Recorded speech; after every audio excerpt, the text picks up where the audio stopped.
नासी सामारो शाह के ॻोठ अली बख्श मरी वटां घारो पइजी वियो। ॻोठाणनि तरफ़ां एहतजाज बि कयो वियो आहे। ॻोठाणनि दाहियो आहे त जॾहिं घारो पइजी वञे थो त पोइ आपाशी अमलो नथो पहुचे, पर वक़्तु इतला कयो वञे थो हींअर पाणी जेको आहे उहो असांजी फसलुनि में दाख़िल थी वियो आहे। सिंधड़ी मां मांखे अपडेट कयूं पिया। सामारो शाह के ॻोठ अली बख्श मरी वटां घारो पइजी वियो। ॻोठाणनि तरफ़ां एहतजाज कयो वियो ऐं उन्हनि तरफ़ां धरणो पिणु हंयो वियो आहे। उन्हनि जो मुतालबो आहे त फौरी तौर आपाशी अमले खे उन्हनि मुतालबो कयो आहे त घारो बंदि कयो वञे। सामारो शाह के ॻोठ अली बख्श मरी वटां घारो पइजी वियो। ॻोठाणनि तरफ़ां एहतजाज कयो वियो ऐं ॻोठाणनि तरफ़ां धरणो हणी नारेबाज़ी बि कई वई आहे ऐं लिंक रोड खे ब्लॉक पिणु कयो वियो आहे। तफ़सील मालूम कंदासीं। असद शर लाइन ते मौजूदु आहे। असद, छा अपडेट्स आहिनि? छा मुतालबो आहे ॻोठाणनि जो? ॻोठाणा हिन वक़्तु रोड खे ब्लॉक करे वेठल आहिनि।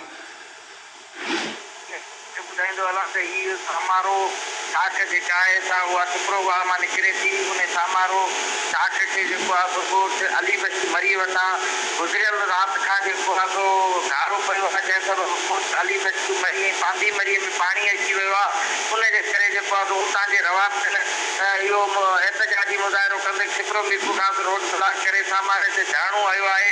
हिननि जो मुतालबो इहो आहे त बरसाती बोर्ड जो पाणी असां वटि अॻे ई घणो हो।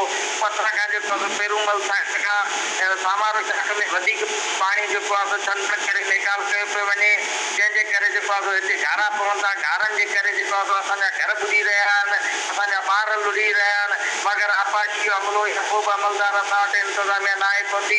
ऐं जेको आहे सो मुज़ाहिरीन ऐं मुसाफ़िरनि में पिणु ॿिनि कलाकनि खां जेको आहे दंद चक्रियूं हलंदड़ आहिनि। उन हवाले सां असांजी जेको आहे सो आपाशी अमलदारनि ॻाल्हियूं थियनि त हुनजो इहो चवणु आहे त पाणी जेको आहे मथां खां जाम तौर कयो पियो वञे। पेरूमल खां अॻियां वाटर फोर्स जेके आहिनि उहे मुकमल तौर ते सील आहिनि ऐं उहे आबादगार ख़ुदि उन्हनि खे बंदि कयो वेंदा ॾे वेठा आहिनि। ज़ाहिर सी ॻाल्हि आहे जॾहिं पाणी घणो थी वेंदो आहे त उहो आवाज़ कंदो आहे। शाखे जी कैपेसिटीअ खां पाणी वधीक थियण करे उहो घारा पवनि था।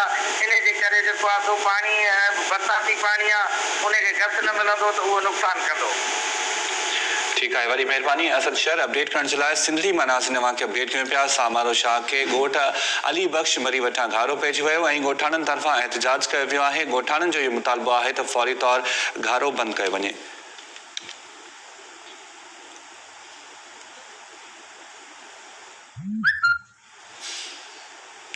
सिंध सरकार तालीमी इदारनि